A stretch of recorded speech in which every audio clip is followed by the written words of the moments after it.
밤에 주실 하나님 말씀 요한계시록 2장 12절에서 17절 말씀. 요한계시록 2장 12절에서 17절 말씀 우리 한 절씩 교독하도록 하시겠습니다.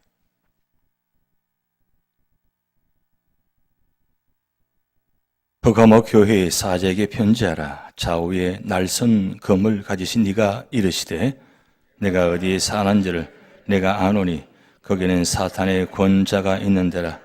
내가 내 이름을 굳게 잡아서 내 충성된 정인 안디바가 너희 가운데 곧 사탄이 사는 곳에서 죽임을 당한 때에도 나를 믿는 믿음을 저버리지 아니하였도다. 그러나 내가 두어 가지 책망할 것이 있나니 거기 내게 발람의 교훈을 지키는 자들이 있도다. 발람이 발락을 가르쳐 이스라엘 자손 앞에 걸림돌을 놓아 우상의 제물을 먹게 하였고 또 행음하게 하였느니라. 이와 같이 내게도 니골라 당의 교훈을 지키는 자들이 있도다. 그러므로 회개하라. 그리하지 아니하면 내가 내게 속히 가서 내 입의 검으로 그들과 싸우리라. 귀 있는 자는 성령이 교회들에게 하시는 말씀을 들을지어다. 이기는 그에게는 내가 감추었던 만나를 주고 또 흰 돌을 줄 터인데 그 돌 위에 새 이름을 기록한 것이 있나니 받는 자 밖에는 그 이름을 알 사람이 없느니라. 아멘. 우리 전우자우 오늘 처음 만나는 시 마지막 만난 것이 한번 인사하시겠습니다. 사랑합니다. 축복합니다.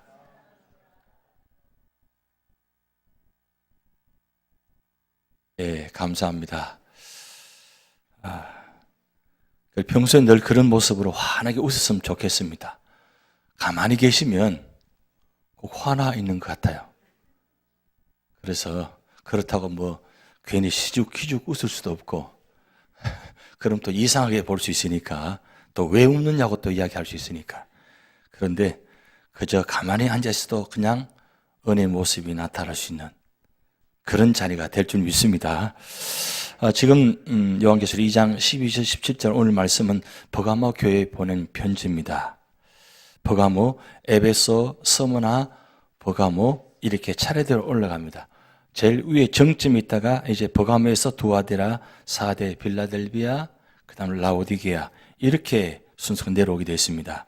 근데 일곱 교회에 예수님께서 세 가지 모습을 지금 말씀합니다. 첫째는 칭찬받은 교회가 있습니다. 칭찬받은 교회. 이 칭찬받은 교회는 서머나 교회, 빌라델비아 교회. 칭찬만 받은 교회. 칭찬을 받은 교회. 그리고 책망받은 교회가 있습니다. 칭찬은 하나도 없고 책망만 받은 교회. 라오디게아 교회입니다. 그리고 세 번째로는 칭찬과 책망을 동시에 두 가지 받은 교회입니다. 이 네 교회인데 에베소, 버가모, 두아디라, 사데. 이게 하나님께서 예수를 통해서 주신 말씀인데 오늘 우리 교회는 어디 속했을 것 같아요? 칭찬받은 교회. 칭찬만 받으면 예수님께서 아무리 살펴보아도 칭찬할 것밖에 없어. 예, 그렇게 될 줄 믿습니다. 이 교회란 것은 전체 이야기하지만 사실 개별적인 다 모두가 다 교회잖아요. 그럼 하나님께서 나를 보실 때, 저와 여러분을 보실 때, 뭐 다른 사람 생각하지 마시고 저를 보실 때, 나를 보실 때, 저라고 하니까 저만 생각하고 계시는데 여러분 모두가 다 나라로 생각하시고 하나님께서 예수님 나에게 만약에 말씀하신다면 이 세 가지 모습 속에서 어디 속했을 것 같아요? 왜 안 말씀 안 하세요? 아무리 보아도 칭찬할 것밖에 없어. 할렐루야. 좀 그렇게 되었으면 좋겠습니다. 어떻든 속이 어떻든 간에 우리 그 모습을 봐도 그냥 뭐 보기만 해도 야 너무너무 좋아. 너무 좋아. 너무 좋아서 예수님께서 표정 관리하시는 교회. 한번 해보겠습니다. 시작. 예. 왜 우리 교회만 칭찬하면 안 되니까 다른 교회도 있잖아요. 근데 다른 교회인데 우리 교회만 칭찬하면 좀 그렇지 않아요. 다른 교회 보긴. 그러니까 예수님께서 표정 관리하시고, 그래 뒤돌아서서는 웃으시고, 뒤돌아서서 화내시는 게 아니고 뒤돌아서서 웃으시는 그 모습. 그래서 저 교회 곳곳에다가 예수님 얼굴 웃는 모습 그 액자를 걸어 놓았습니다. 그 보이시죠? 그 무슨 뜻인 줄 아십니까? 하나님께서 예수님께서 우리를 보시면서 반대수하시면서 웃으신다. 얼마나 좋아요. 주님이 나를 위해 보시고 기뻐하신다는 것. 그래서 우리가 앞에 보시면 하나님께서 기뻐하시는 교회. 첫 번째, 하나님께서 기뻐하시는 교회. 여러분, 하나님께서 기뻐하시는 교회가 되려면 어떻게 해야 됩니까? 하나님께서 기뻐하시는 교회가 되려면 언제나 말씀과 기도와 찬양이 끊이지 않는 그런 교회. 그래서 언제나 말씀이 살아있고 기도가 살아있고 찬양이 살아있는 교회. 그래서 보기만 해도 듣기만 해도 참여하기만 해도 그저 감동 있고 은혜가 있고 기쁨이 있고 감사가 있고 그래서 자꾸 오고 싶고 자꾸 만나고 싶고 그런 교회가 하나님께서 기뻐하시는 교회예요. 그런데 그런 교회가 과연 얼마나 될까요? 하나님 보시기에 다른 거 말씀 안 하시고 그것만 보시면서 칭찬하는 교회 사실은 많지 않습니다. 쉽지는 않습니다 또한. 그런데 기왕이면 두 번째 책망받은 교회 라오디게아 교회처럼 돼서는 안 된다는 거죠. 칭찬할 게 아무것도 없어요. 그저 보니까 뭐예요? 책망할 게 밖에 없어. 정말 슬픈 일입니다. 안타까운 일이에요. 그런데 보통 일반적으로는 교회가 세 번째 교회예요. 칭찬도 있고 책망받은 것도 있어요. 왜? 완벽한 교회 아니기 때문에. 그래서 책망받을 때도 있고 칭찬받을 때도 있지만 그래도 하나님께서 칭찬만 하시는 거 아니라 책망만 하시는 것이 아니라 또한 그것을 마지막 축복하셨다는 것. 이게 중요합니다. 일곱 교회 모든 교회가 다 그냥 그대로 끝난 것이 아니라 이 한 교회 한 교회 말씀하실 때마다 꼭 끝에는 항상 축복하셨어요. 기대하신다는 거죠. 기다리신다는 거죠. 그러니까 하나님께서 우리를 기다리시는 것처럼 우리도 기다릴 수 있어야 됩니다. 내가 보기에는 마음에 들지도 않고 부족하고 여러 가지 모습들이 있지만 그래도 하나님께서 우리를 바라보실 때, 우리 교회를 바라보실 때 아직까지 아무 말씀 안 하셨잖아요. 무슨 뜻이에요? 그러면 말씀 안 하시면 칭찬만 하는 교회인가? 아니면 말씀 안 하시니까 책망만 하는 것인가? 아닙니다. 책망도 있고 칭찬도 있지만 그래도 주님은 기다리신다는 거죠. 언제까지요? 주님 다시 오실 때까지. 오셔서는 마지막 때는 이제 아주 결정적인 때는 말씀하십니다. 근데 그 전까지는 하나님께서 이 말씀을 통해서 말씀하고 계십니다. 그래서 우리가 말씀을 보는 이유가 바로 거기 있습니다. 말씀 속에 칭찬도 있고 책망도 있습니다. 그런데 하나님은, 예수님은 우리를 책망만 하시는 것이 아니라 징계만 하시는 것이 아니라 그것을 통해서 기다리시면서 회복하기를 원하시고 축복하기를 원하시고 결국에는 구원하기를 원하십니다. 그러게 우리 모든 사람이 다 구원받아야 돼요. 이미 우리는 예수 믿음으로 말미암아 다 구원받았습니다. 구원받은 성도예요. 그럼 무슨 뜻입니까? 천국의 티켓은 받았다는 뜻이에요. 그럼 받았으면 우리는 어떻게 해야 돼요? 천국 열차를 타야 돼요. 타셔야 돼요. 타야만 천국까지 갈 수 있어요. 여러분 은하철도 999 아시죠? 기억나세요? 모르신다고 어떻게 그렇게 크게 이야기하세요? 만화 영화 있잖아요. 참 어릴 때 어린 아이들이 참 좋아하는 그 만화 영화입니다. 은하철도 999 아직도 생생한데 열차를 우리가 천국의 티켓을 받았으니까 타야만 천국 갈 수 있어요. 무슨 뜻입니까? 전적으로 이제는 천국만 바라보고 가야 된다는 뜻이에요. 다른 거 보지 마시고 천국만 바라보시면서 주님 오시는 그날까지, 주님 부르시는 그날까지 우리는 열심히 가기만 하면 돼요. 틈을 옆에 볼 겨를이 없어요. 여유가 없어요. 왜? 주님 언제 부르실지 모르니까. 언제 부르실지 모르기 때문에 올 때는 순서대로 왔지만 갈 때는 순서가 없다 그러잖아요. 여러분 여기 계신 분 중에서 연세 많으신 분, 아직 젊으신 분 어느 쪽이 먼저 부르실 것 같아요? 우리는 생각하죠. 저분 주님 부르실 때 다 됐는데. 그렇게 생각할 수 있죠. 근데 아무도 모릅니다. 하나님만이 아십니다. 그렇다면 우리가 모두가 다 어딜 가야 돼요? 다 천국 가셔야 되잖아요. 그런데 주님은 천국 왔으면 천국 누리는 것이 아니라 이 교회를 통해서 이 교회 안에서 천국을 누리시기를 원하십니다. 천국은 가야만 누리는 것이 아니라 이미 우리는 천국의 티켓을 받았기 때문에 교회 안에서 이 교회는 천국의 모형입니다. 아이고 그러면 나는 천국 안 가.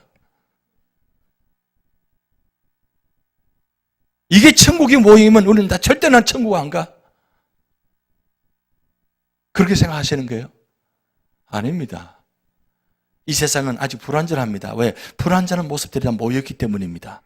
그러나 중요한 건 우리는 날마다 성화되어져 가야 돼요. 성화. 어제보다 오늘이, 오늘보다 내일이 점점 변화되어 가야 됩니다. 거꾸로 가는 분 있죠? 아직도 옛날에 그걸 붙잡혀서 그걸 놓지 못하고 아직도 거기에 생각에 사로잡혀서 생각하고 바라볼 수도 있잖아요. 그게 얼마나 그게 힘든 생활입니까? 그런데 이제는 과거 다 내려놓으시고 다 놓으시고 그리고 이제는 미래만 바라보면서 우리가 다 모두가 다 구원받아서 함께 천국 가야 되잖아요. 그게 우리 소망이잖아요. 그걸 바라보면서 갈 때에 그냥 가지는 것이 아니라 그 가는 과정 속에서 날마다 말씀을 통해서 기도를 통해서 찬양을 통해서 날마다 변화되어 가는 거예요. 그래서 우리가 열심히 주일 예배, 새벽 기도, 수요 예배 이렇게 나오는 이유가 무엇입니까? 이 시간이 참여함으로 통해서 이 시간을 통해서 내 모습이 조금씩 변화되어져 가는 거예요. 나도 모르게 바꿔주신 거예요. 나는 참석만 했는데 성령께서 우리 마음을 바꿔주시고 변화시켜 주시고 그래서 앞으로 나가게끔 그게 바로 예배의 자리고 축복의 자리입니다. 오늘 이 7가지 교회 중에서 우리가 기왕이면 칭찬받은 교회로 되어서 그래서 주님 부르실 때 그때 가서 우리 모두에게 칭찬하시는 그 주님의 음성. 그래서 사도 바울이 디모데후서 마지막 말씀이죠. 4장에 보면 내 믿음을 지켰다 그랬어요. 그리고 지킬 뿐만 아니라 앞으로 주어질 상급을 바라보면서 달려갔다 그랬어요. 그런데 사도 바울이 내게만 아니라 나와 같이 믿음을 지키는 모두에게도 그와 동일한 은혜를 주신다 그랬어요. 이게 하나님의 은혜의 축복이고 사도 바울의 우리가 주시는 교훈입니다. 오늘 이 7교회, 오늘 특별히 세 번째 서문화 교회입니다. 버가모 교회입니다. 자, 12절 말씀 보면 버가모 교회의 사자에게 편지하라. 그리고 좌우에 날선 검을 가지신 이가 이르시되 이렇게 시작됩니다. 여러분 우리가 7교회에 예수님 모습이 각기 다 다릅니다. 우리가 에베소 교회 그리고 서문화 교회 예수님 모습이 어떤 모습인지 기억하시죠? 어떻습니까? 모습 봤을 때는 에베소 교회를 향해서 예수님 모습은 오른손에 있는 7별을 붙잡고 7금 촛대사에 거니시는 모습을 보여주셨어요. 그리고 서문화 교회는 처음이며 마지막이요 죽었다가 살아나신 이 서문화 교회는 제가 저전에 말씀드렸지만 가장 박해가 많은 시기에 가장 많은 박해를 받은 교회, 그 교회에 주님께서 나타났을 때 죽었다가 살아나신 그러니까 죽음을 통과하신 예수님 모습을 서문화 교회에 보여주셨어요. 지금 서문화 교회가 박해 때문에 다 죽어가요. 순교를 당하고 있습니다. 그럼 이럴 때 주님 모습이 어떤 모습이 나타나셔야 될까요? 어떤 모습으로 나타나야 서문화 교회에 힘이 될까요? 그래서 서문화 교회에 나타나실 때는 죽었다가 살아나신 이가 바로 부활의 주님 모습을 보여주시는 거예요. 내가 죽음을 통과해서 내가 십자가를 통과해서 그리고 내가 부활했어. 어쩌면 도마에게 보여주시듯이 스무나 교회에 예수님 나타나셔가지고 그렇게 모습을 보여주신 것 같아요. 그래서 스무나 교회가 예수님 그 모습을 보고 모든 성도들이 그 주님의 모습 따라 순교를 당하면서도 부활의 주님 바라보면서 기꺼이 뚜벅뚜벅 그 순교의 길을 걸어갔습니다. 그래서 승리했습니다. 그래서 세상 사람들은 화영장에 태워서 죽였으니까 다 끝났다고 생각하는데 끝난 게 아니에요. 진짜 끝난 건 마지막이 중요하죠. 세상 사람 다 끝났다고 하지만 하나님 아니야. 내가 부활해서 천국에 옮겼어. 그것을 서문화 교회를 통해 말씀하시는 겁니다. 근데 오늘 버가모 교회는 주님께서 어떤 모습으로 나타나시느냐? 좌우에 날성금을 가지신 이가 그랬어요. 야, 이거 어떻게 보면 무시무시하잖아요. 벌써 주님 모습 나타나는 모습이 좀 다르죠. 만약에 지금 오늘 주님께서 날성금을 가지고 나타나셨다면 어떠실까요? 아니, 주님 왜 그러세요? 일단은 날성을 가졌다는 그는 그 모습 자체가 뭐예요? 굉장히 무서운 모습으로 나타나신 겁니다. 그럼 왜 서문화 교회에 날성금을 가지고 나타나셨느냐? 자, 버가모 교회. 서문화가 아직도 많이 기억이 남아가지고 자꾸 서문화를 버가모를 서문화라고 하는데 뭔지 모르겠습니다만 근데 중요한 건 이 버가모 교회에 왜 주님께서 이 모습 나타났을까? 이게 중요합니다. 오늘 그게 말씀이 중요한 골자예요. 이 버가모로 말은 뜻이 성체, 높이 들려지는 말입니다. 성체, 높이 들려진. 그러니까 이 버가모는 일단 보았을 때에 높은 산 위에 이루어진 소도시입니다. 근데 이 버가모가 로마의 소아시아의 도청 소재지 정도로 될 정도로 그만큼 중요한 도시였습니다. 근데 여러분 그림을 보시면 멀리 바라보시는데 보면 BC 3세기에 390m 산 정상에다가 건설된 버가모 지역입니다. 그러니까 무엇봐도 저렇게 높은 산 위에 전체가 이루어졌으니까 누가 봐도 다 볼 수 있는 자리잖아요. 그래서 이 버가모는 뜻은 높이 들려짓고 그리고 누가 봐도 성체처럼 보인다는 거죠. 저 산 위에다가 성을 쌓았으니까 어때요? 그런데 지금 아크로폴리스의 그 이름을 아크로폴리스라고 하는데 상상소입니다. 그때 당시에 저 산 위에 저런 도시 형태의 모습을 만들었다. 이게 일반적으로 그렇게 생각하고 있습니다. 그런데 이 버가모의 특징들이 참 많습니다. 많은데 그때 당시에 장서 20만 권을 보였던 세계 제2의 도서관이 거기에 있었다는 거예요. 굉장히 큰 도서관이 거기 있었다. 그리고 다음 장면 보면 10,000명을 수용하는 아크로폴리스 연극장이 있어요. 사실 로마 제국은 어느 곳을 가는 곳마다 이런 대연극장이 설정되어 있습니다. 이건 연극장인데 야외 연극장이에요. 10,000명이 들어가는 자리에 산비탈에다가 저렇게 큰 야외 대극장을 만들어 놓아서 공연을 많이 했다는 거예요. 그만큼 비록 소도시지만 굉장히 화려한 도시였다는 겁니다. 그리고 그 다음 장면 보면 이 버가모 교회 모습입니다. 지금 현재 버가모 교회 모습을 지금 거의 많이 무너진 모습이지만 아직 뼈대만 남아있는 모습을 지금 남겨져 있습니다. 그런데 이 버가모 교회가 원래는 세라피스라는 신전 위에다가 후에 교회로 바꾼 겁니다. 그러니까 원래는 신전으로 되어 있는 것인데 이 신전을 교회로 나중에 바꿨다가 그렇게 나중에는 이제 없어지는 그런 모습이 나타납니다. 그때 당시에 이 버가모는 어떤 곳인가? 다음 장면을 보면 황제의 명령이 전 아시아로 전달되는 정치의 중심지였다. 그렇게 일반적으로 버가모 지역을 이야기합니다. 그리고 로마의 대법원이 있어서 아시아의 각 도의 제수들이 로마법의 재판을 받고 처형된 곳이었다. 여러분 로마의 대법원이 있다면 그럼 이 버가모 지역 자체가 어떤 겁니까? 제수들이 많이 있었다는 뜻입니다. 그리고 재판을 받아서 처형된 곳입니다. 그리고 종교가 국가에서 좌우되던 시대에 이 버가모 지역이 세워진 것입니다. 그래서 결국은 이 버가모 지역이 우리에게 주는 교훈은 뭐냐면 이 지역 자체가 굉장히 세속화된 도시였다는 겁니다. 왜 세속화된 도시였나?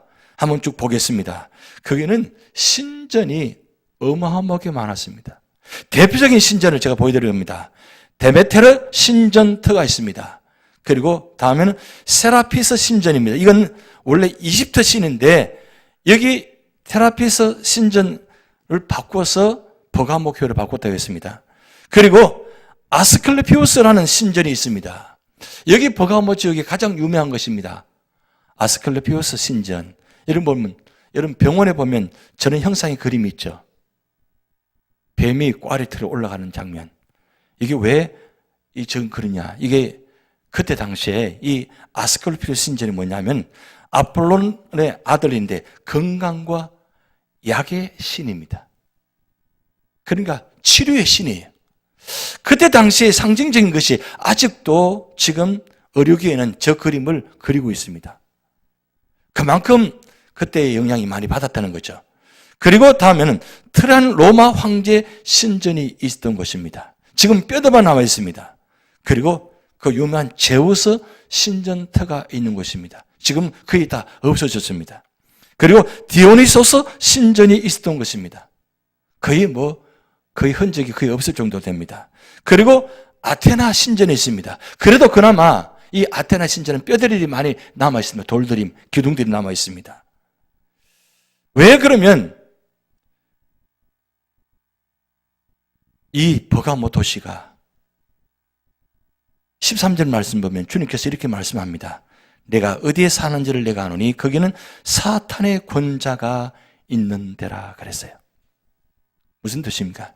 지금 이 버가모 도시가 세속화되었고 그리고 헬라 신들이 곳곳에 세워져 있고 거기다가 우상을 숭배하고 정말 지금은 거의 흔적이 없어졌지만 당시에는 이 버가모 지역이 로마의 행정도시로서 많은 영향을 끼치는데 이때에 많은 신전들을 어마어마하게 세워가지고 그것도 뭐예요?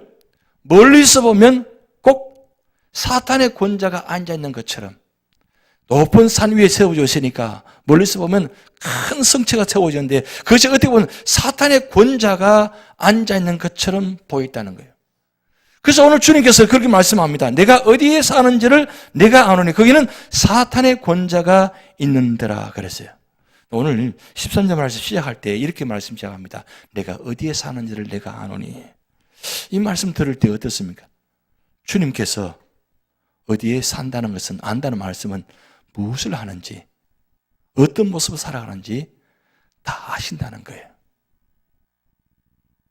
우리의 생활하는 모습, 우리 생각하는 것, 우리 삶의 자리 주님께서 우리를 다 아신다는 뜻입니다. 그런데 우리 사는 자리를 보면서 만약에 주님께서 버가모 교회 말씀하시는 것처럼 사탄의 권자가 있는 자리라 만약 그렇게 말씀하신다면 어떻게 될까요? 그런데 주님께서 우리를 보실 때 내가 어딘지 아노니 너는 말씀의 자리에 사노니 이렇게 보신다면 얼마나 축복이에요. 근데 버가모 지역에는 보면 볼수록 사탄의 권자가 전체를 이 도시 전체를 사로잡고 있다는 뜻이에요. 그런데 그렇게 사탄의 권자가 신전들이 많이 있는 곳에 이 버가모 교회에 주님께서 뭐라고 말씀하시냐면 내가 내 이름을 굳게 잡아서 내 충성된 증인 안디바가 너희 가운데 그 사탄이 사는 곳에서 죽임을 당할 때도 나를 믿는 믿음을 저버리지 아니하였도다 그랬어요. 정말 무시무시하고 어마어마하고 문만 열고 나가면 모든 신전들이 있는 곳이고 우상을 섬기는 곳이고 대패와 향락이 있는 곳이고 도저히 그냥 정상적으로 살아가기 힘든 버가모 지역에 버가모 교인들 중에 주님의 이름을 굳게 잡고 끝까지 믿음을 지킨 성도가 있었다는 거예요. 그래서 버가모 교회에 대한 칭찬이 모습이 나타납니다. 그것이 바로 첫 번째는 어려운 상황 속에서 신앙을 고수했다는 거예요. 끝까지 믿음을 지켰다는 겁니다. 여러분, 그때 당시에 이 버가모 지역이 로마 중심에서 로마의 통치를 받던 곳입니다. 그래서 아시아의 정치 중심 지역이기 때문에 국가와 종교가 일치했던 당시 상황에 따른 당연한 걸 황제 숭배의 중심지가 되었습니다. 황제 신전들이 많이 있었습니다. 근데 그때 어떤 일들이 있냐면 법령에 따라 적어도 1년에 한 번씩 로마의 시민들은 어떻게 하느냐? 예외 없이 황제 신전을 참배해서 가이사에게 분양하고 가이사는 주님이시다라고 신앙 고백을 해야만 했다는 거예요. 로마 시민권자는, 그럼 로마 시민권자가 그렇다면 당연히 버가모 지역에 사는 모든 사람들은 로마에 속구하여 있었기 때문에 당연히 어떻게 해요? 황제 신전에 들어가서 1년에 한 번씩 반드시 가이사는 주님이십니다 라고 고백해야 된다는 거예요. 신앙 고백해야 된다는 거예요. 그러면 신앙 고백하면 어떻게 되느냐? 증명서를 발급해 주었다고 합니다. 무슨 증명서요? 신앙 고백했던 증명서를 발급받았다 합니다. 그런데 그 증서를 발급받지 못하면 어떻게 되느냐? 증명서 없는 사람들은 관직에서 박탈당하고 자유권을 박탈당하고 그 다음에 시민활동을 제한당하고 재산이 몰수당하고 추방당하고 투옥당하고 고문과 죽음에 이르게 된다는 거예요. 어마어마한 일이잖아요. 이런 정말 극한 상황 가운데도 버가모 교회에 사는 성도들은 언제 죽을지 모르는 카늘라 같은 상황에서도 신앙을 지켰다는 거예요. 대단하지 않아요? 우리가 인도 선교를 있지만 인도에 신앙생활을 자유롭지 못합니다. 우리가 작년에 세웠던 그 바탕골 로힌 목사님 예수 믿고 신앙생활을 한다고 하니까 아버지로부터 배반을 당했습니다. 추방을 당했습니다. 오랫동안 아버지가 인정하지 않고 도와주지 않고 아예 그 인도 사회는 만약에 종교가 다르면 그 사회에서 모두가 다 추방당하는, 하나도 이익을 얻을 수 없는, 그래서 살아갈 수 없도록 그 정도로 지금 인도 내에 그런 모습들이 지금 편만해 있습니다. 근데 이 로이 목사님 결국 기도하고 승리해서 작년에 갔을 때 그 로이 목사님 아버님이 오셔서, 여러분 보셨지만 직접 교회 들어갈 때 커팅 같이 참여하고, 그리고 아버님이 교회를 건축하는데 4만 루피 헌금하셨대요. 로이 목사님이 그때 그 성전 봉헌 예배 드렸는데 많이 우셨어요. 왜냐하면 그렇게 핍박하던 아버님이 이 자리에 참여해가지고 같이 예배 드리고 함께 축하해주고, 그 모습이 너무너무 감격의 모습다는 거예요. 지금 버가모 교회의 성도들이 그런 모습입니다. 그런데도 내 이름을 굳게 잡아서 신앙생활을 지켰다는 거예요. 그리고 두 번째는 역경 가운데 떠나가지 않고 끝까지 정착한 생활을 했다는 거예요. 이 버가모 교회 칭찬받은 이유가. 자, 그때 그 당시에 이렇게 했다고 합니다. 그리스도인은 그들의 조국에 살면서도 나그네처럼 살았으며 모든 이국이 저들에게는 조국이었고 모든 조국이 저들에게는 이국이기도 했다. 이 말은 내 땅, 내가 사는 이 지역이 내 나라입니다. 그런데 내 나라, 내 곳에 살면서도 나그네처럼 살았다는 거죠. 무슨 뜻입니까? 내 본향을 바라보면서 그 핍박 가운데도 살았다는 거예요. 그러면서도 왜 떠나지 않았냐? 이 버가모를 너무 사랑했기 때문입니다. 왜 사랑했냐? 주님께서 이 버가모에 교회를 세워놓으셨기 때문입니다. 그래서 이 교회를 짓기 위해서 정말 충성을 다하고 그렇게 살았다는 거예요. 그래서 그 역경 가운데 뿌리를 내리고 정착할 수 있다는 것은 무슨 뜻이냐? 바로 예수님을 끝까지 굳게 붙잡았다는 거예요. 여러분, 우리가 신앙생활 하면서 뭘 붙잡고 살아가세요? 물질을 붙잡고 살아가십니까? 아니면 사람을 붙잡고 살아가십니까? 아니면 사건을 붙잡고 살아가십니까? 아니면 과거에 있었던 그거 붙잡고 살아가고 계십니까? 예, 다 내려놓으셔야 돼요. 그럼 누구만 붙잡아야 돼요? 주님만 붙잡으셔야 돼요. 주님이 아니면 다른 건 다 뭐예요? 썩은 동아리 줄입니다. 그 언제 떨어질 줄 몰라요. 떨어질 줄 모르고 그 붙잡고 있으면 어느 순간 떨어지게 되어 있습니다.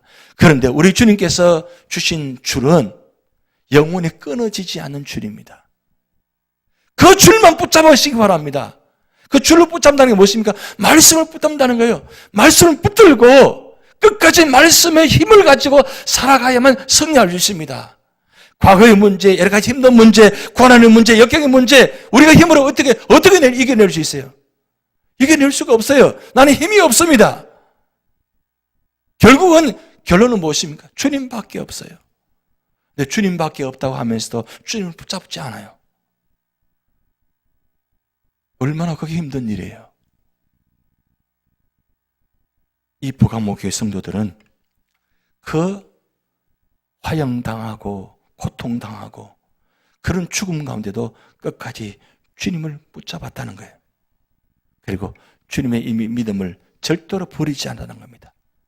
믿음만큼 다른 건 다 버려도 다 포기해도 믿음만큼은 포기하지 않았다는 거예요. 여러분 결국 믿음이 이깁니다. 믿음이 이깁니다. 믿음만이 이깁니다. 여러분 우리 삶의 자리에 믿음만 이긴다고 생각하시기 바랍니다. 믿음이 결국 나를 이기게 만들고 승리하게 만드십니다. 그런데 그 믿음 누가 주시는 거예요? 하나님이 주시는 겁니다. 이제 주실 뿐만 아니라 주시고 난 다음에 너 알아서 하라고 하시는 것이 아니라 성령을 보내셔서 성령을 우리 안에 계셔서 우리에게 주셔서 그 믿음을 붙잡을 수 있도록 힘을 주시는 거예요. 연약함을 아시고 빌바를 알지 못하 탄식할 때 대신해서 기도하시는 분이 바로 성령이십니다. 성령께서 여러분과 함께 하고 계십니다. 그럼 믿음을 놓지 않도록 붙잡고 계십니다. 내가 놓으려고 하면 놓지 않도록 붙잡아서 어떻게 해서라도 이 예배의 자리에 앉게 만드십니다. 기도의 자리에 앉게 만드십니다. 말씀의 자리에 앉게 만드십니다. 그것만 하더라도 뭐요? 내가 오늘 이 자리에 앉아 있는 것만 하더라도 주님이 나를 붙들고 계시는 거예요. 왜 주님은 나를 붙잡지 않고 왜 나를 힘들게 하십니까? 라고 우리가 탄식할 수 있어요. 그러면 내가 이 자리에 있는 것만 하더라도 주님은 붙들고 계신다는 걸 믿으시기 바랍니다. 결국 그 믿음이 그 모든 문제를 이기게 만드신다는 거예요. 그리고 세 번째 버가모 교회의 칭찬은 뭐냐면 바로 충성된 정인의 신앙이 있었다는 겁니다. 그런데 오늘 특별히 오늘 본 말씀 보면 13절에 네, 충성된 정인 안티파가 이라고 기록됩니다. 안티파. 이 안티파는 버가모 교회의 감독자이자 목회자입니다. 일반적으로 그렇게 해석합니다. 안티파. 이 안티파가 믿음을 지키기 위해서 얼마나 노력했는지 몰라요. 황제 숭배 하지 않으면 결국 죽게 되는데 끝까지 믿음을 지키다가 역사적으로 이렇게 전승하면 이렇게 내려옵니다. 숭배를 거절하여 벌겋게 되기까지 계속 뜨거워지는 노새 가마 속에서 태워 죽임을 당했다 그랬어요. 그 노새 가마를 벌겋게 달아오르고 난 다음에 이 안티파를 그 속에 집어넣는 거예요. 그럼 어떻게 돼요? 태워지잖아요. 그 노새 가마 속에서. 생각만 해도 끔찍해요. 근데 그 순간에 가이사는 주님이다 하면 끄집어내 줬다는 거예요. 가이사는 주님이시다. 그런데 이 안티파는 끝까지 가이사는 주님이 아니라 주님은 주님이십니다. 가이사는 절대 주님이 될 수가 없습니다. 끝까지 주님을 붙잡았다는 거예요. 끝까지 주님 붙잡고 그대로 노새의 가마 속에서 완전히 태워지는 마지막까지 다 없어지는. 근데 그 과연 없어졌을까요? 주님께서 그를 옮겨 놓으셨을 것입니다. 그 영혼을 보존해 주신 겁니다. 육신은 이미 어차피 다 썩어져 없어지는 거잖아요. 여러분, 아무리 노스의 가마 속에 육신을 태운다 할지라도 영혼은 태울 수가 없습니다. 영혼을 태울 수가 없어요. 영혼은 태워지는 존재가 아니에요. 육신은 비록 안티파가 그 자리에 다 태워졌지만 어차피 육신은 없어지는 거. 영혼을 소성하러 가셔서 주님께서 그보다 더 아름다운 모습으로 천국으로 부르셨습니다. 그게 바로 주님의 은혜예요. 여러분, 우리 삶의 자리에 이 안티파는 그때 당시에 순교자의 대표적인 모습입니다. 그래서 일반적으로 그렇게 사형을 당하는 사람을 다 안티파라고 불렀다고 합니다. 안티파. 그런데 내 충성된 정의는 안티파라고 하는데 이 정의는 말은 헬라어로 말티스입니다. 근데 영어로는 순교자라는 뜻이 있습니다. 순교자. 그런데 그때 당시에 이 단어 의미가 어떤 의미냐면 법정에서 자신의 신앙에 대해 공개적으로 증거하고 그 형벌을 받는 사람을 정인이라고 합니다. 정인. 그럼 무슨 말씀입니까? 정인은 반드시 순교를 해야만 된다는 거예요. 정인. 여러분, 사도행전 1장 8절 말씀 있죠? 오직 성령이 너희에게 임하시면 너희가 권능을 받고 예루살렘과 온 유다와 사마리아 땅 끝까지 이르러 내 정인이 되라 하셨어요. 그럼 무슨 뜻입니까? 결국 예루살렘과 온 유다와 사마리아 땅 끝까지 복음을 전하면서 순교해야 된다. 그 뜻이에요. 그러니까 나 순교하기 싫어. 순교를 못하니까 나 복음을 안 전해. 그러시나요? 여러분, 예루살렘과 온 유다와 사마리아 땅 끝까지 복음을 전하는 제자들이 결국 어떻게 되세요? 다 순교했습니다. 제가 말씀드렸잖아요. 12명의 순교자. 주일날 말씀드렸죠. 12명의 순교자. 그들은 정인이었습니다. 근데 뭘 보여줬냐 이거죠? 죽으면서도 뭘 보여줬냐 이거죠? 주님 보여주신 거예요. 주님을. 예수님이 어떤 분인가를. 그런데 여기서 놀라운 말씀은 안티파가 죽기 전에 12명의 제자가 죽기 전에 요한계시록 1장 5절 말씀에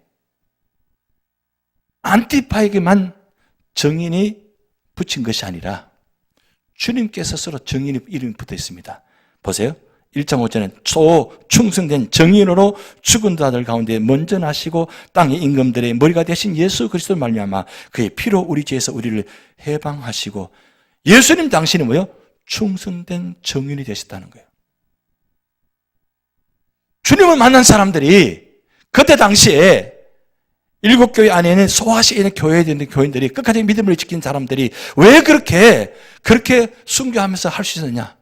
그건 주님께서 미리 정인되시고 순교하셨기 때문에 그 주님을 만났다는 거예요. 순교하신 주님을 만났다는 거예요. 나를 위해서 순교하신 주님을 만났다는 거예요. 여러분, 나를 위해서 순교하신 주님 만나면 어떻게 돼요? 내가 순교할 수밖에 없어요. 왜? 그 주님이 나를 위해 순교하셨는데 내가 감히 순교하지 않고 살아갈 수 있나요?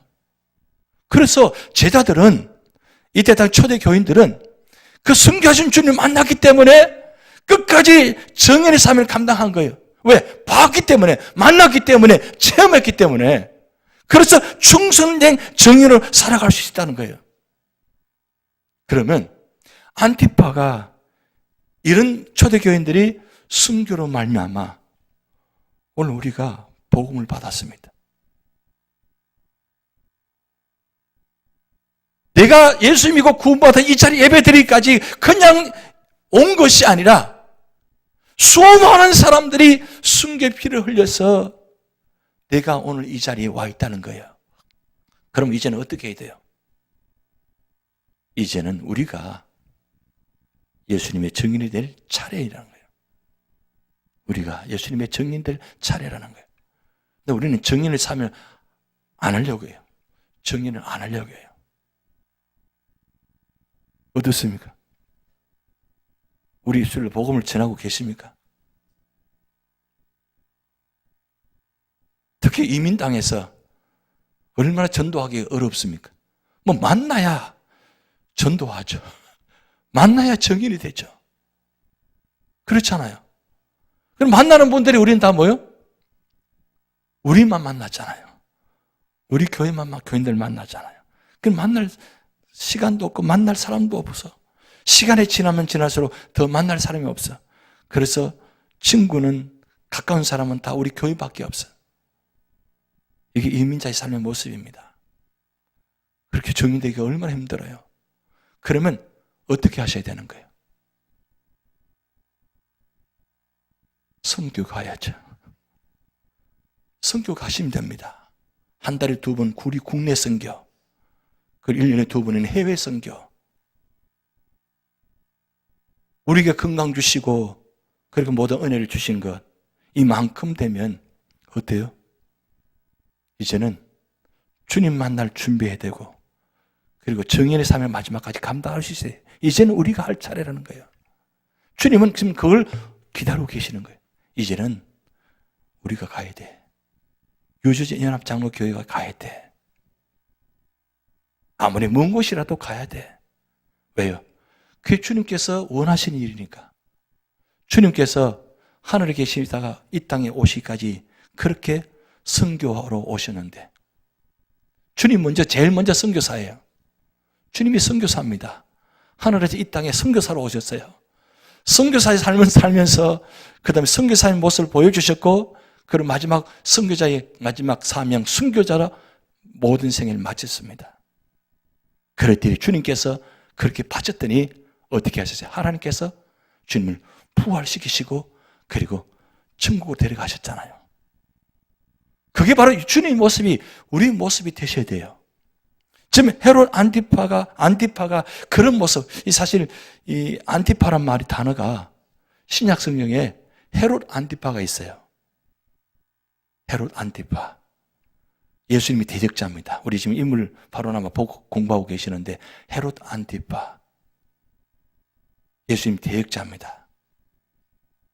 예수님 대적자로 사는 것이 아니라 안티파처럼 예수님의 진정한 믿음의 사람으로서 지킬 때 그런 믿음의 모습이 그를 통해서 단순히 버가모로 끝나는 것이 아니라 오늘 우리에게 그런 교훈을 주시고 있잖아요. 그래서 여러분 필생적사 여러분 다 아시는 내용이죠. 죽고자 하면 살 것이요 살고자 하면 죽을 것이다. 이거 누가 말했어요? 예수님 말했어요? 이순신이 이야기했잖아요. 내게는 12척밖에 없는데 그것도 어떻게 참 신기하게도 12척이에요. 12척. 죽고자 하면 살 것이요 살고자 하면 죽을 것이다. 그런데 이 내용이 성경 구절 연결되는 구절이 있어요.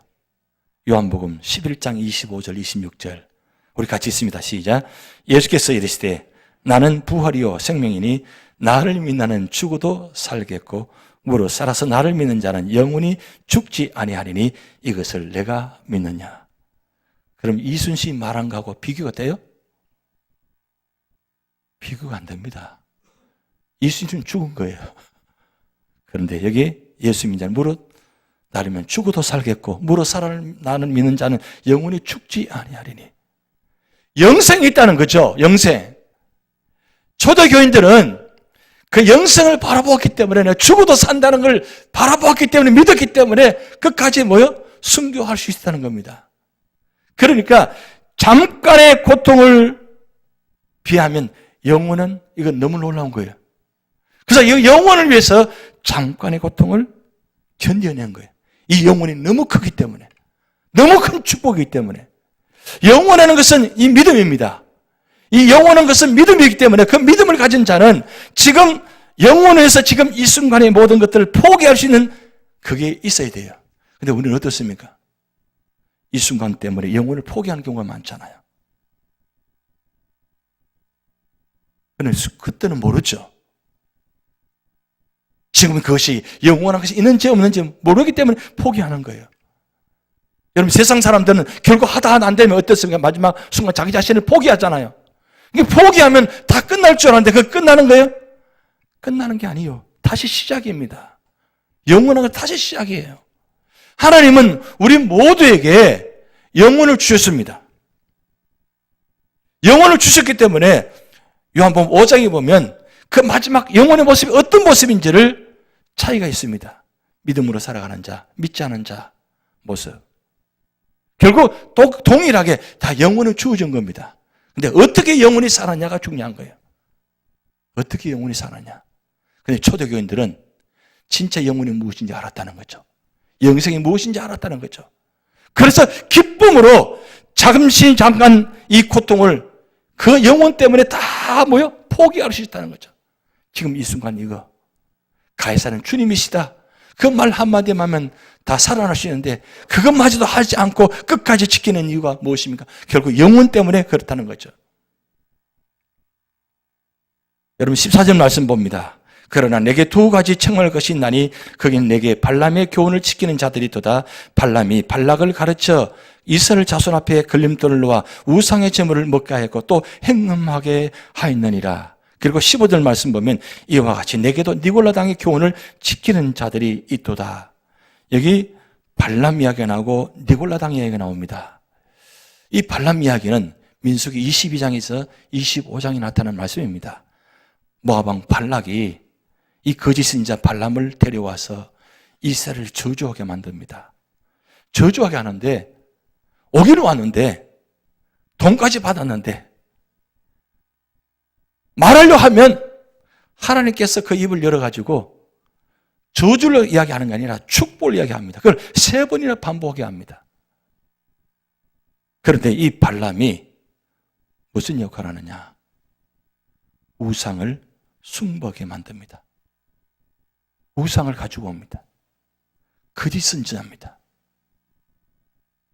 그래서 이 일 때문에 민수기 25장 1절 9절 말씀 보면 우상 숭배에 휘말려 들어가가지고 그 결과 전염병으로 24,000명이 죽음을 당합니다. 이 발람 선지자 때문에 발람 선지자의 이 일 때문에 24,000명이 전염병으로 죽게 됩니다. 그런데 구약시대 때 이루어진 이 모습이 이 버가모 시대의 버가모 교회 안에 이 발람의 모습이 나타났다는 거예요. 제가 전주 말씀드렸지만은 이 버가모 지역은 황제 섬기는 우상 숭배가 많이 있다고 했습니다. 근데 이 황제 우상 숭배하는 가운데 우상을 섬기며 그 다음에 그 신전 안에서 부도덕한 일들이 엄청나게 많이 있었습니다. 신전이 어마어마하게 대단하게 지어놨습니다. 그런데 그 신전마다 그 안에 그런 엄청난 일들이 이루어졌다는 거예요. 그런데 이 버가모 교회 안에 이 발람을 교훈을 듣는 사람들이 들어와 있다는 거예요. 그거를 수용했다는 거예요. 용납했다는 거예요. 그리고 이 니골라당은 어떤 사람들이냐? 이 니골라당은 영혼은 뿐이고 육체는 성은 것이다. 그래서 예수 믿고 구원받았으면 어떤 죄를 지어도 상관없다. 에베소 교회에 말씀드릴 때 말씀드렸습니다. 에베소 교회에 청문받은 이유가 바로 이 니골랑 때문에 이거 청문을 많이 받았거든요. 그런데 이 버가모 교회 안에도 니골라당을 섬기는 사람들이 들어와가지고 합류합니다. 예수 믿고 구원받았으면 어떤 죄를 지어도 다 괜찮아. 다 용서받아. 물론 예수 믿고 구원받았으면 죄를 좀 회개하면 용서받는 거 당연합니다. 그런데 그것이 뭐예요? 반복되어진 일이죠. 회개하지 않고 그 사람들 제일 먼저 앞서서 나타나고 그리고 또 더 중요한 건 아무 거리낌 없이 우상의 제물들을 제사의 제물들을 먹었다는 거예요. 사실 모르고 먹는 것은 괜찮아요. 그러나 사도 바울이 이야기했잖아요. 내가 그 제사 제물을 먹다가 혹여 다른 사람들이 내 모습 보고 아니 예수 믿는 사람이 제사 제물을 먹네? 라고 시험 들면 차라리 먹지 않는 게 낫다 그랬어요. 왜? 그것도 하나의 음식이니까. 음식이나. 그런 중요한 건 어떤 정신을 어떤 믿음을 가지고 받아들이고 먹느냐가 중요하다는 거죠.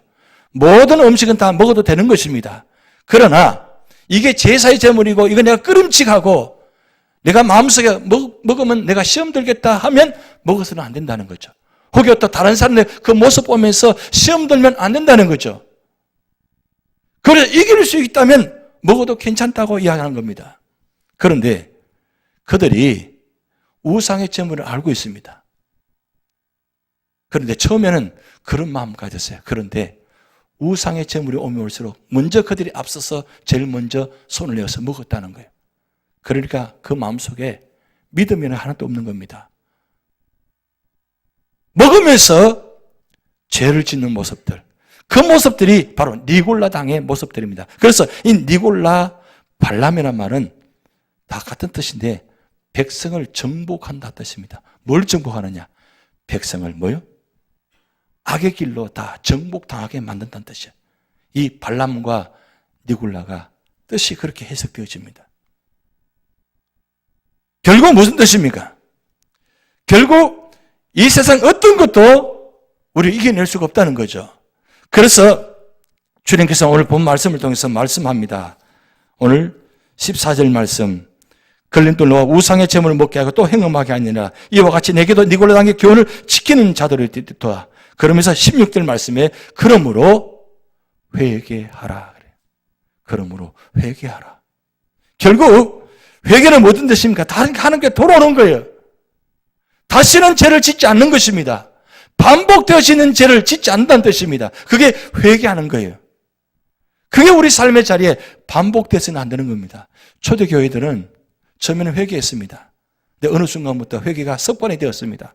그래서 습관이다 보니 진정한 회개가 없습니다. 그러다 보니까 반복되어져서 계속 죄를 짓는 겁니다. 그것이 버가모 교회 안에 계속 반복되는 죄가 일어나니까 이 죄로 말미암아 버가모 교회 안이 모든 성도들이 이것 때문에 교회가 믿음을 끝까지 지키는 사람도 있지만 이 발람 그 다음에 니골라를 섬기는 자들 때문에 교회 자체가 방으로 땅 나눠져 있습니다. 그래서 주님께서는 말씀합니다. 회개하라고. 결국 회개하는 것밖에 없습니다. 회개해야만 이 문제를 고칠 때. 그런데 그리하지 않으면 내게 속히 가서 내 입의 검으로 그들과 싸우리라. 주님께서 회개하지 않으면 내가 그들과 싸우겠다. 누구와 싸우겠다고요? 발람의 니골라가 섬기는 자들과 직접 싸우겠다는 겁니다. 주님이 직접 싸우면 어떻게 될 것 같아요? 주님이 얼마나 다급하고 얼마나 분노하셨으면 내가 내 입에 검으로 그들과 직접 싸우겠다 말씀하고 계시는 거예요. 여러분 히브리서 4장 11절 말씀 같이 있습니다. 하나님의 말씀은 살았고 운동력이 있어 자유나신 어떤 검보다도 예리하여 혼과 영과 및 관절과 호수를 찔러 쪼개기까지 하고 또 마음의 생각 뜻을 감찰하신다 그랬어요. 하나님의 이 검, 좌우의 날성검 무섭다는 겁니다. 그러면서 주님께서는 마지막 17절 말씀을 통해서 이렇게 말씀합니다. 기는 자는 성령의 교회들에게 하는 말씀을 들을지어다. 이기는 그에게는 내가 감추었던 만나를 주고 또 흰돌을 줄 터인데 그들 위해 새 이름을 기록한 것이 나니 받는 자밖에는 그 이름을 알 사람이 없느니라. 두 가지 축복이에요. 내가 감추었던 만나를 내게 주겠다는 겁니다. 이 감추었던 만나가 뭐냐? 바로 생명의 떡 대신 예수 그리스도입니다. 지난주 말씀드렸습니다. 예수님은 나는 생명의 떡이다. 만나는 있다가 사라지는 것입니다. 그러나 만나 대신 예수님은 영원하신 것입니다. 그 영원한 생명을 이 버가모 교회에다 주시겠다, 축복하시겠다. 그러면서 새 이름을 기록한 돌을, 흰 돌을 주시겠다 그랬어요. 흰 돌. 이 흰 돌에 새 이름을 새긴다고 했습니다. 여러분 놀랍지 않아요? 이 돌은 승리의 돌입니다. 그런데 새 이름을 주시다고 했는데 구약 성경부터 신약 성경까지 이름에 새로운 이름 주신 인물들이 있죠. 아브라함에서 아브라함으로, 그리고 야곱에서 이스라엘로, 그리고 시몬에서 베드로로, 그리고 사울에서 바울로. 이건 새로운 이름입니다. 과거의 이름이 아니라 새로운 이름을 흰 돌에다가 새겨져 주신다는 거예요. 그런데 이건 오늘 말씀 보면 아무도 모른다 그랬어요. 받는 자밖에는 아무도 모른다. 외에는. 여러분 우리가 어떤 이름을 받을 것 같아요? 분명히 믿음으로 지킨 자에게는 여러분에게 새 이름을 주실 겁니다. 그 새 이름이 어디서 받느냐? 이 지상에서는 받지 않아요. 천국에서 주신다고 했어요. 결국 우리가 그 새 이름을 받으려면 어떻게 돼요?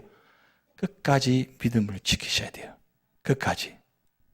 친히 주님께서 이름을 지어주셔서 그리고 그 돌에다가 새기셔서 그리고 그 영원토록 보존케 하신다는 거예요.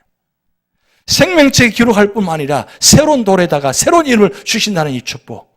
이 축복을 이 버가모 교회에다가 축복하셨습니다. 왜 이런 축복을 주신 겁니까? 끝까지 믿음을 지켰기 때문입니다. 여러분 우리 삶의 자리에 어떤 모습이든 간에 끝까지 믿음을 지키시기 바랍니다. 그리고 예수님만 붙들기 바랍니다. 예수님 붙잡고 갈 때에 주님께서 여러분과 함께 하십니다. 그 믿음으로 승리하시는 여러분 되시기 바랍니다.